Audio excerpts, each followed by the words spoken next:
السلام علیکم ورحمۃ اللہ وبرکاتہ۔ الحمدللہ وحدہ والصلاة والسلام علی من لا نبی بعدہ۔ اعوذ باللہ من الشیطان الرجیم۔ لمسجد اسس علی التقوی من اول یوم احق ان تقوم فیہ رجال یحبون ان یتطہروا واللہ یحب المطہرین۔ معزز سامعین اور مشاہدین، گزشتہ کئی مجلسوں سے مدینہ طیبہ کے فضائل پر روشنی ڈالی جا رہی ہے۔ آج کی مجلس میں بھی اس کے کچھ اور فضائل بیان کیے جائیں گے۔ انہی فضائل میں سے ایک بڑی فضیلت یہ ہے کہ مدینہ طیبہ میں مسجد قباء ہے، جس کی بنیاد اول یوم سے تقوی پر رکھی گئی ہے۔ اللہ تبارک و تعالیٰ کا ارشاد ہے، لَمَسْجِدٌ أُسِّسَ عَلَى التَّقْوَى مِنْ أَوَّلِ يَوْمٍ أَحَقُّ أَن تَقُومَ فِيهِ رِجَالٌ يُحِبُّونَ أَن يَتَطَهَّرُوا۔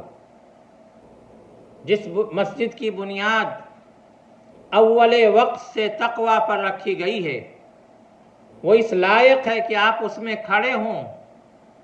اس میں ایسے آدمی ہیں جو خوب پاک ہونے کو پسند کرتے ہیں۔ حضرت عروہ بن زبیر کا بیان ہے کہ رسول اللہ صلی اللہ علیہ وسلم بنو عمر بن عوف میں 10 سے زیادہ دن ٹھہرے اور اس مسجد کی بنیاد رکھی جس کی بنیاد تقوی پر رکھی گئی ہے، اور اس میں آپ نے نماز پڑھی۔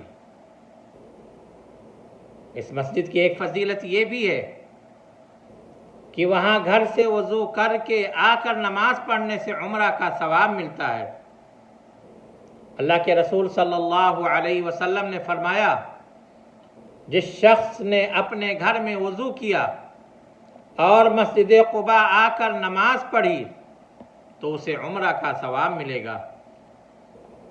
ایک فضیلت یہ بھی ہے کہ رسول اللہ صلی اللہ علیہ وسلم ہر سنیچر کو مسجد قباء نماز پڑھنے کے لیے جایا کرتے تھے۔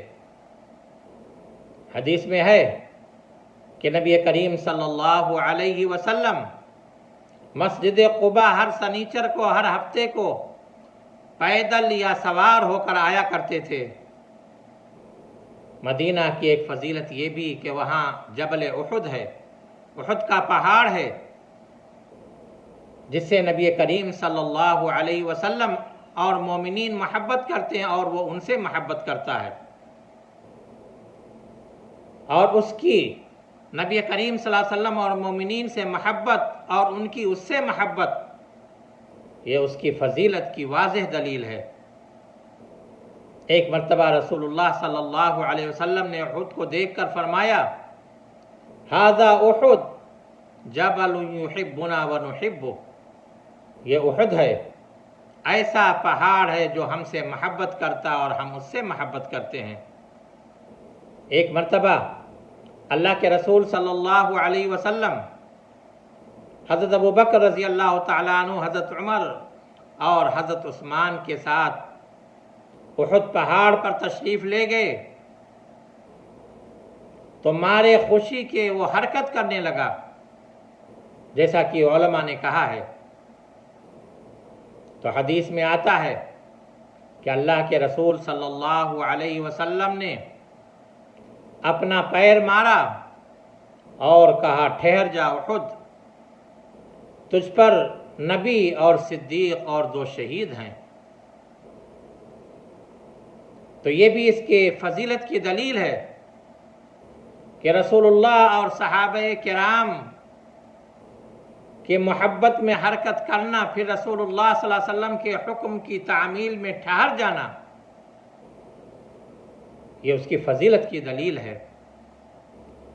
مدینہ کے فضائل میں یہ بھی ہے کہ وہاں وادی عقیق ہے، جسے حدیث میں مبارک وادی کہا گیا ہے، اور وہاں پر اللہ کے رسول صلی اللہ علیہ وسلم کو نماز پڑھنے کا اللہ نے حکم دیا تھا۔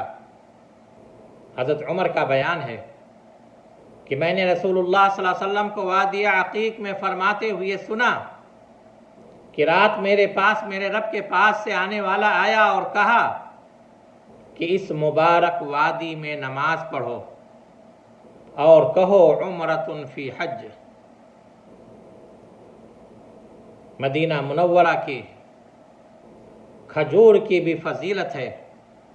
حضرت سعد بن ابی وقاص کا بیان ہے کہ اللہ کے رسول صلی اللہ علیہ وسلم نے فرمایا، بخاری مسلم کی روایت ہے، جو شخص صبح کے وقت 7 عدد عجوہ کھجور کھا لے گا اسے اس دن زہر اور جادو کی وجہ سے کوئی نقصان نہیں پہنچ سکتا۔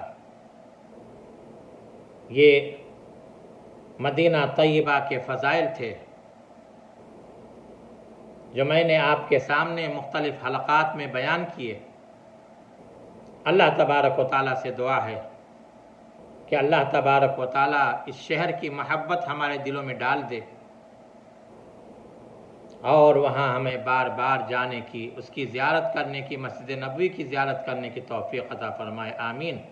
وآخر دعوانا ان الحمد للہ رب العالمین۔